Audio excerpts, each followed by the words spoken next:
হজরত কাসিম নানতির ধর্ম আসিন 8 থেকে 10 টিহা। আর সেই জমানের মধ্যে 8 থেকে 10 টিহা দেখা যায় একটা মহিষ লোন যেত। অনুমান করুন কতটুক ধর্ম আসিন সেই জমানার মধ্যে 8 থেকে 10 টিহা দেখা যায় একটা মহিষ লোন যেত, অতটুক ধর্ম পাইত। আজকাল সব সাই সামান বা বস্তুর দাম বাড়ছে, কিন্তু ইমাম সাহেবের ধর্ম ফট করে হাইরা পারে না। তো কত হয়েছে গেলে যে একজন ইমাম সাহেবরে আমরা কতটুক ধর্ম দিতাম।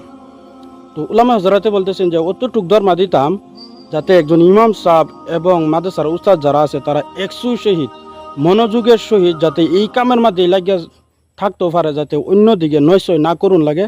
অর্থাৎ অতটুক ধর্ম দিতাম যাতে তার যাই জরুরত আদায় হয়ে যা, যাই জরুরত পুরা হয়ে যাও, অন্য দিক দেহেরা কোনো কাম কাজ করুন না লাগে, যাতে মনোযোগের সহিত একশোর সহিত কী করতে পারে, ইমামতি এবং মাদ্রাসার খেদমত করতে পারে, অতটুকু আমরা ধর্ম দিতাম। সাওয়ানহে কাসিমি কিতাবের অনুযায়ী হজরত কাসিম নানতির ধর্ম আসিন 8 থেকে 10 টিহা। আর সেই জমানের মধ্যে 8 থেকে 10 টিহা দেখা যায় একটা মহিষ লোন যেত। অনুমান করুন কতটুক ধর্ম আসিন সেই জমানার মধ্যে 8 থেকে 10 টিহা দেখা যায় একটা মহিষ লোন যেত, অতটুক ধর্ম পাইত।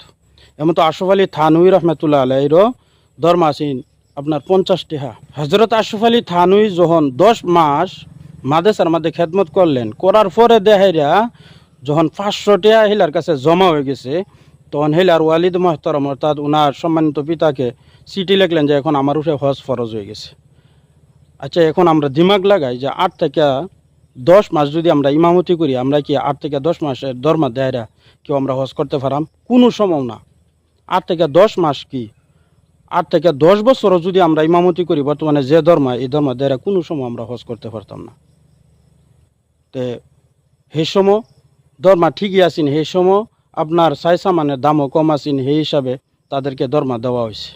তো এখন সেই হিসাবে একজন উলামায়ে কেরাম হজরত যারা আছে মাদ্রাসার মধ্যে যারা খেদমত করে, যারা ইমামতি করে, তারারও আমরা অতটুক ধর্ম দিতাম যাতে তারা কি করতে পারে, নিজের জিন্দিটা সুন্দরভাবে চালাইতে পারে, সুন্দরভাবে খাওয়া দাওয়া করতে পারে, অতটুকু আমরা ধর্ম দেওয়ার সবই চেষ্টা করাম।